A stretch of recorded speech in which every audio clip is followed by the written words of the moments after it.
Good morning. It is Thursday, and we're going to share our daily work. Day 38, Thursday, October 15th. You have art today. And we'll be reading What is the Constitution? Hopefully you're practicing your preamble. We have two questions, or three questions. What was the issue with slaves being counted in the population of the southern states? How is a law made, and who exactly elects the president? Well, the people do. Well, it's a little more complicated than that. And be reading your nonfiction and fiction books each day, please. You've got your PowerPoints. You've been developing them. Make sure you have 4 solid explanation paragraphs and then an illustrated model with directions on how to do something. If you forgot to take your spelling vocabulary test, please make sure you do that today. It's still in yesterday's module and it's still accessible. Another Grammar Jeopardy small group teams game. And our last day for a monumental tribute. This is the current Crazy Horse Memorial. It's not finished yet. It takes a long time to build these structures. It's pretty massive. You see the people way down there. There's a person on his nose and on the other side of his nose. All right, we'll be wrapping up the Constitution tomorrow or Monday, we'll see. And then next week, we'll be focusing on our election process, as you know. All right, waiting to see how well you respond to practicing your geography games and who wants to compete and show what they know. And let's see, the answers to yesterday. The beginning of the end. There's the end, and there's the beginning of the end. Deal written really big, so it's a big deal. And then, of course, this is the numeral representation of the idea of pie.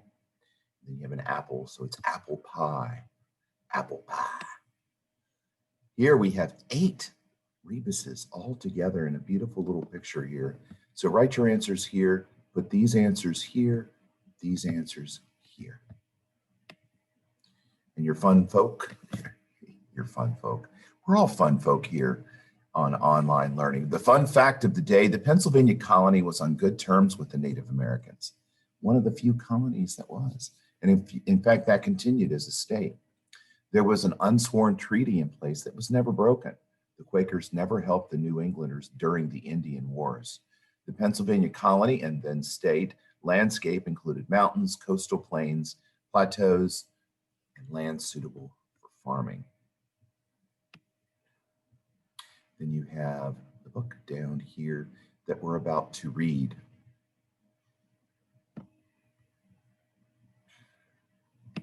Stop that share and begin another one.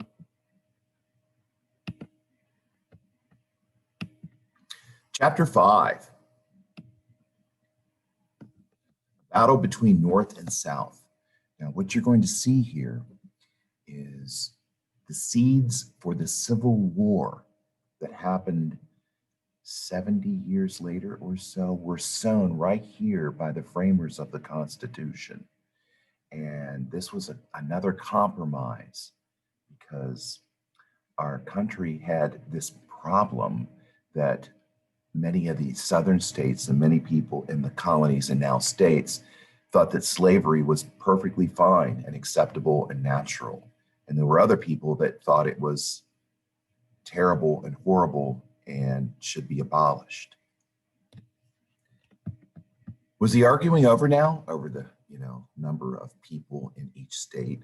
Definitely not. The delegates had settled that population would be determined how many members each state would have in the House of Representatives.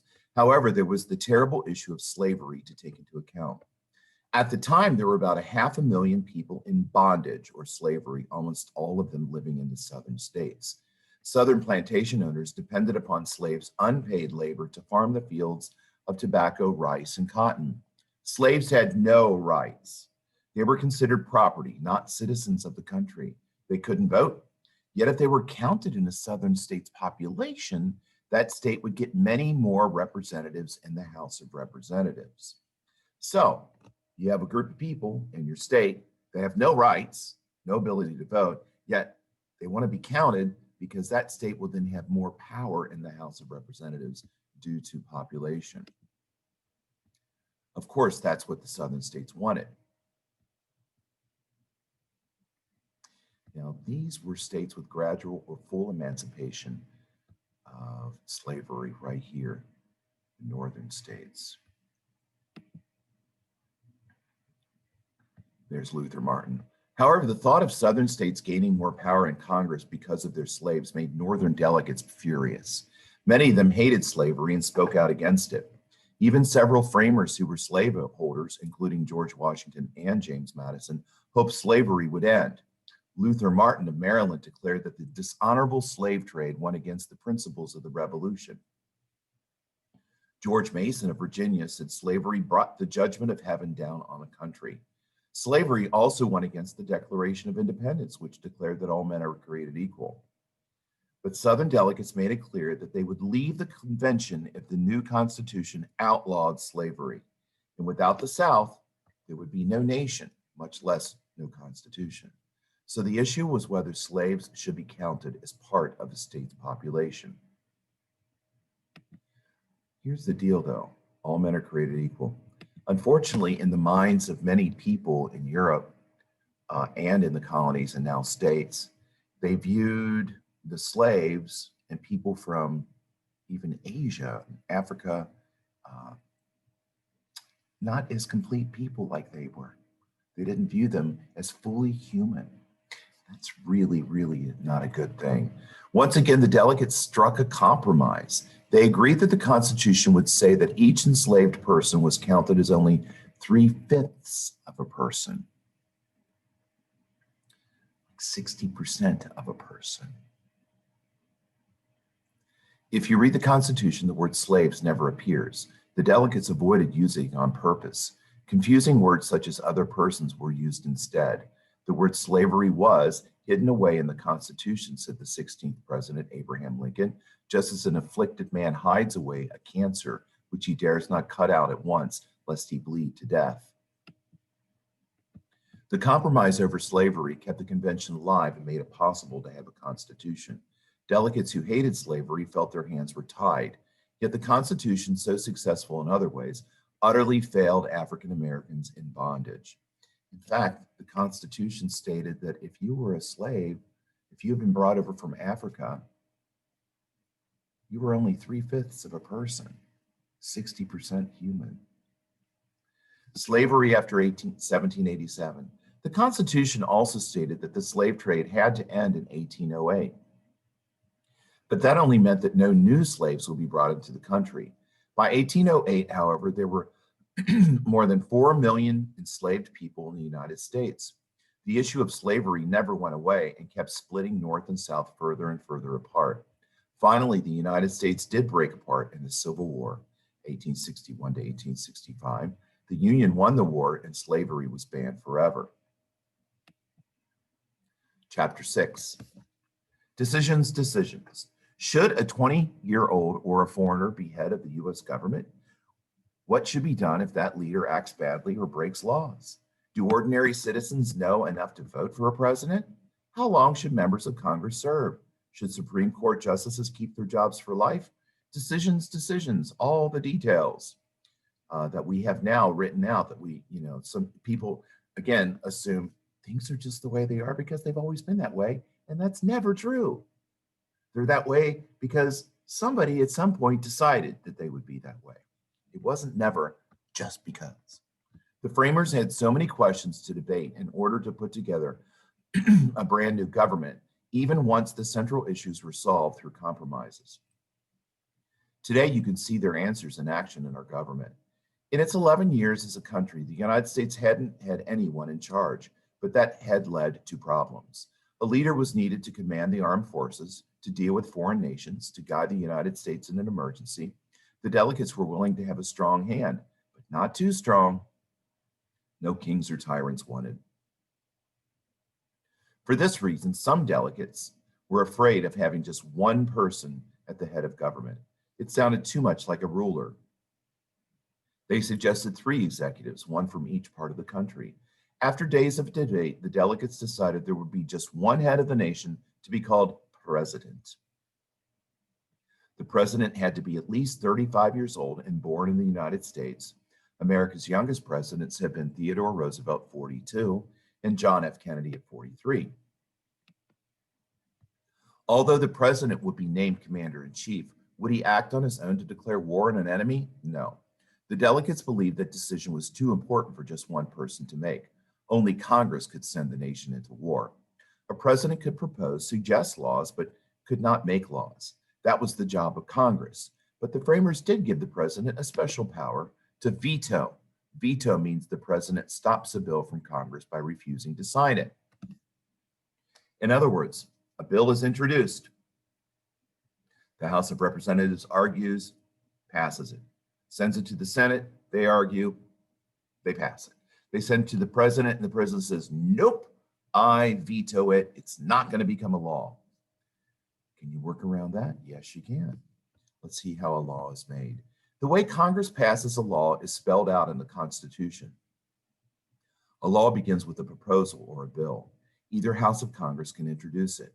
If the House introduces the bill, then its members study it. Usually they add changes. After voting for it, they send it to the Senate. Senators study the bill. They make changes too. After voting for it, they send it to the president. If the president signs the bill, it's a law. Or the president vetoes the bill. He refuses to sign it. He sends it back to Congress. Congress can still pass the bill, but now it's harder. They need to gather many more votes. But if they succeed, the president can't veto it again. Oh, that was King George III over there. There he is. And there's a picture of Congress. And there are the young men in Congress that run errands for all of the senators or House of Representative people. Who should choose the president? This was the hardest decision of all. At that time, most countries around the world did not elect their leader. Kings and queens ruled, and rule was passed down through a royal family from one generation to the next. You know, that's a problem. If you're a king and you're a really good king, you can have a wonderful country and people love you. You have a son, and that son's a stinker. I mean, an absolute stinker. It doesn't matter what the king and queen do to help raise their child. He's a stinker, but he becomes king. Guess what? He doesn't change from being a stinker. He gets stinkier because now he has absolute power. So that's a problem. You can have tyrants, even if the previous king or queen was really good. At the convention, delegates made lots of different suggestions. The Senate could choose the president. No, the state legislators should choose. How about the state governors? Then there was one really wild idea. What if the people elected their most important leader? The people. This notion caused the biggest uproar. Some delegates thought that ordinary citizens were too ignorant to make such an important decision. You see, there was a real class distinction. The education was available, but really good education was usually only available to the very wealthy. It would be like a blind man trying to pick colors, George Mason said. That's how he felt about people that didn't have a high education, that they would have no way to be able to elect somebody. James Wilson of Pennsylvania, however, argued strongly for the people's case. Since the president represented the American people, they should be the ones to elect him. Still, the idea seemed impractical. The nation was huge, 1,200 miles from north to south. How could voters down in Georgia learn about candidates up in New York? News traveled very slowly and was hard to get. Newspapers were just a few pages long and came out only once a week, plus only cities had them. Rough frontier towns to the west often got news that was a month old. The delegates circled the nagging questions again and again. 60 times votes were taken on how the president should be chosen. In the end, they voted for the people, but a very complicated system was set up to do it. It's called the Electoral College. Once a president was elected, how long should he serve? For life, said Alexander Hamilton. Other suggestions were 7, 11, and 15 years. Finally, the delegates settled on a president's term being 4 years, but he could be reelected again and again.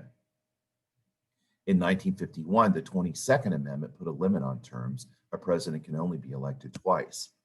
That was because Franklin Delano Roosevelt, from 1940 all the way up until he died in 1945, was elected again and again and again and again.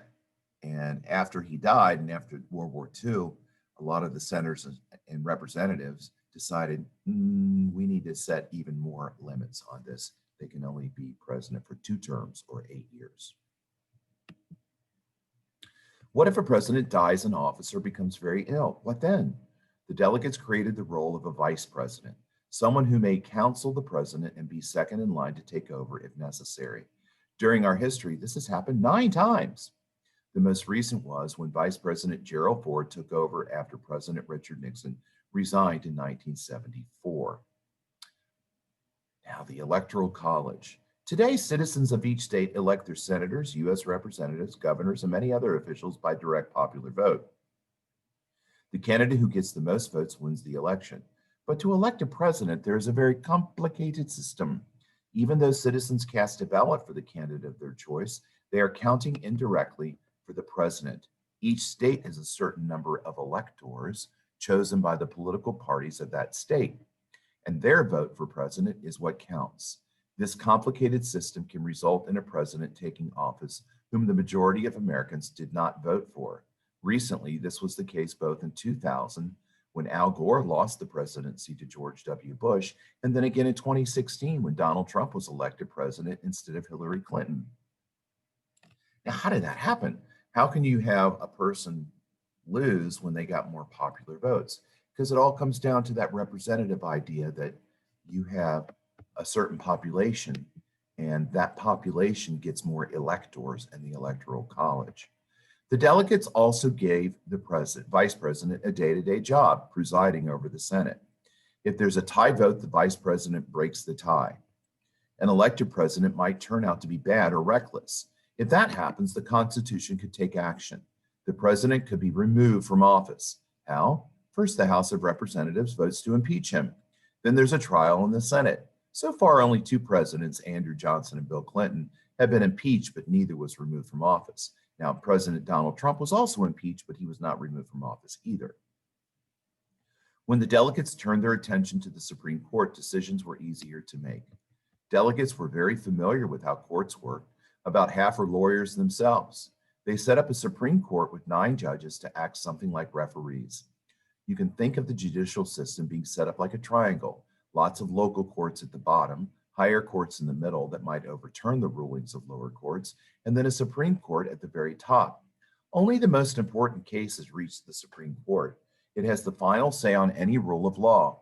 It was important for Supreme Court judges to remain independent and never be swayed by the politics of the day. So the Constitution made sure they were appointed for life. They couldn't be removed just for making unpopular decisions. So let's say a decision is made down here, but then it's challenged. What's taken up to the next highest court? And it's challenged again, taken up, and finally, the Supreme Court, supreme, as in the top, they make the decision. One of the last questions discussed was where the nation's new capital would be.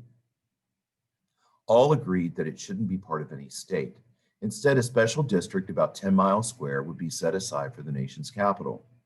Where exactly? The delegates decided not to pick the place. Let the new Congress do that. They agreed. Washington, D.C. became the nation's capital in 1790. Whew, the convention was nearing its end. 3 years after the Constitutional Convention, Washington, D.C. became America's capital city. D.C. is short for District of Columbia in honor of Christopher Columbus. Washington, D.C. is the only city in America not in a state. Back in 1790, when there were only 13 states, the new capital was right in the middle of the country, neither in the north nor the south. George Washington chose the site of the city named after him. It was built along the beautiful Potomac River. He himself never lived in the White House, the home of all other presidents, because it wasn't built in time. Today, Washington, D.C. is a city of historic landmarks. Atop a hill sits the home of Congress, the Capitol building with its massive dome. Nearby is the Lincoln Memorial, where Martin Luther King Jr. gave his famous I Have a Dream speech. One block from the Capitol is the Supreme Court building where the 9 justices meet. And that's where we'll stop today. All right, folks. We will see you soon.